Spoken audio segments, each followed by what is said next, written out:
السلام عليكم ورحمة الله وبركاته. الحمد لله رب العالمين، صلى الله وسلم وبارك على نبينا محمد وعلى آله وصحبه وسلم تسليما كثيرا ثم أما بعد. What's the ruling on hunting? Come on guys, we live in Texas. So what's the hukum going hunting? Is it permissible? Yeah. Is it allowed, Faris? Is it allowed to hunt? But you have to eat the animal that you killed, right? So hunting is permissible, right? Allah subhanahu wa ta'ala mentioned in the Quran. But if you're going to hunt an animal, you need to hunt an animal that you eat. Okay, what's the hukum on hunting just for killing? Let's say you go somewhere in open space, and then it's a hunting season for hogs. Do you eat pigs? No. We don't, right?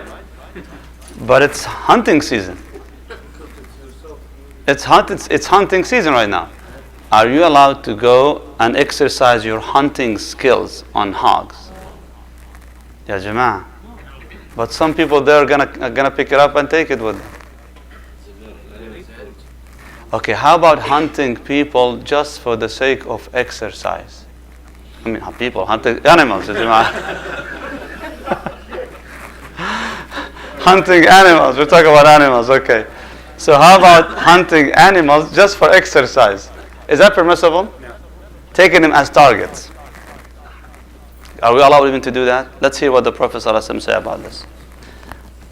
في الحديث عن عبد الله بن عمر رضي الله تعالى عنه أنه مر بفتيان من قريش قد نصبوا طيرا وهم يرمونه وقد جعلوا لصاحب الطير كل خاطئة من نبلهم. He says that it happened, Abdullah bin Umar, he says, I happened to pass by some lads of Quraysh, some young guys from Quraysh, and who had tied a bird at which they have been shooting arrows. They put a bird somewhere, and now they're shooting at it. And every arrow that they missed, it came into the possession of the owner of the bird. It's like some sort of gambling, basically, like a game. Like we shoot at the bird. So if you hit the bird, we take it. Whatever we miss, all these arrows becomes yours. Just basically you take them. فَلَمَّا رَأُوا ابْنَ عُمَرْ تَفَرَّقُوا. When they saw Abdullah bin Umar, they dispersed. They ran all over the place. Because they knew that they were doing something wrong, right? And they knew that someone like Abdullah bin Umar is going to stop that. He's going to school them for that. So Abdullah bin Umar, when he saw that, قال من فعل هذا لعن الله من فعل هذا. Look at the word he mentioned. He said, من فعل هذا, who has done this? May Allah curse him who has done so. And then he said, إن رسول الله صلى الله عليه وسلم لعن من اتخذ شيئا فيه الروح غرضا. متفق عليه. لعن من اتخذ شيئا فيه الروح غرضا. That verily Allah subhanahu wa ta'ala, His messenger, has cursed anyone who makes a living thing as a target. So you cannot just put this bird or animal and keep shooting at it and just kind of use it as a target for exercise. You can't do that. And again, if you're going to be hunting, you're going to have to hunt an animal that you eat. Or if you're going to be basically protecting an area from animals that's destroying the farms in the area and so on, that's a different thing. So this is protective right now. Procedure. But just to kill animals for the sake of killing these animals, that is not allowed at all. In Hadith Anas radiallahu ta'ala an, نهى رسول الله صلى الله عليه وسلم أن تصبر البهائم. The Prophet صلى الله عليه وسلم, he forbade animals being tied as target. Hadith رواه البخاري ومسلم. So basically to tie these animals just for killing. And sometimes, I even heard that, subhanAllah, there are some farms around where you just pay to go and kill. So you go in there and you shoot the animals. And eventually, if you kill the animal, if you're going to benefit from it, that's different. If you're going to give it to somebody else to benefit from it, that's okay. But just to kill the animal for the sake of killing that animal, that's not permissible in Islam. Wallahu ta'ala alam. Any questions, Jama'ah? Yes?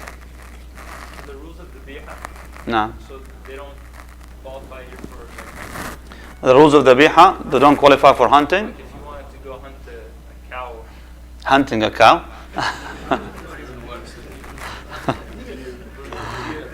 No. No, I know. I know, you're talking about... hunting a domestic animal. That he's asking about that basically. Let's say first of all, rules of the biha. If you kill an animal through hunting, that is actually the biha already. Bismillah, and then you shoot. So you say Bismillah and shoot at that animal, and alhamdulillah, if it dies, it's the biha. You can eat it right now. But if you hit the animal and it doesn't die right away, if you can catch that animal with a stable life, you're gonna have to slaughter that animal in order to make it, to keep it the biha and halal for use. If the animal was already dying in the last throw, that's fine. You can still eat it. But if the animal stays stable in a stable life, and you don't slaughter the animal on the spot over there, or you wait for long enough for that animal to die afterwards because of bleeding, excessive bleeding, it becomes maita, you can't eat that animal. So if you wait until it stays long, let's say you wait for half an hour or an hour, and then the animal died anyway, eventually that animal becomes maita. Now it's no longer halal. But if you catch it and you kill it, then it should be fine, inshallah ta'ala. As for hunting domestic animals, you can't hunt domestic animals. Yani. If you're on the farm and you go after the sheep and just shooting them, and you call this udhiyah, mashallah. So you have one udhiyah, two udhiyahs, you finish this quickly. Imagine if someone brings automatic rifle and starts shooting at all these animals and call this the biha. That doesn't count at all. Unless these domestic animals start acting like wild beasts, then in this case you are allowed to hunt it down. For example, a camel. Coming near a camel to slaughter the camel, it's dangerous. And some of these camels, they just run away and become extremely dangerous. If you try to come near that, it might kill you. So it happened at the time of the Prophet ﷺ that one of their domestic camels ran away. So then the Prophet ﷺ, he ordered to hunt it down. So they hit the animal basically with their arrows. And then the Prophet ﷺ says, "Inna lihadihi al-an'am awabid kawabid al-wahsh." These domestic animals, sometimes they just go wild. That's what it means. So if they do that to you, do this to them. Which means if they start acting wild, hunt it. You don't have to go and grab it to kill it because it might hurt you. Of course, if you lack the proper, of course, equipment and tools and so on. Wallahu a'lam. Nah. Yes. Just fish for fun. Does the rules also apply for fish? Catch something and we throw it back. Catch and release. Well, you don't kill it right now, right? It's not dead. So you just take it and release it back in the water. So that's different. But the hadith is speaking about killing these animals as targets. So that's why it's prohibited. Wallahu a'lam.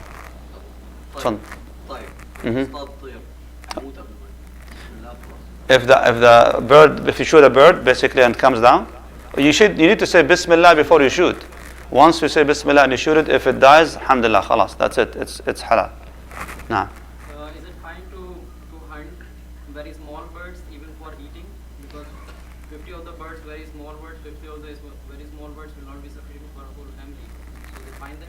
Wallah, whatever bird that is considered halal, even if it's small, if it's halal to eat and then you hunt that, then should be fine. Even if it was small, still it can feed somebody, it can feed someone. Provided that it's also during the hunting season. Yani.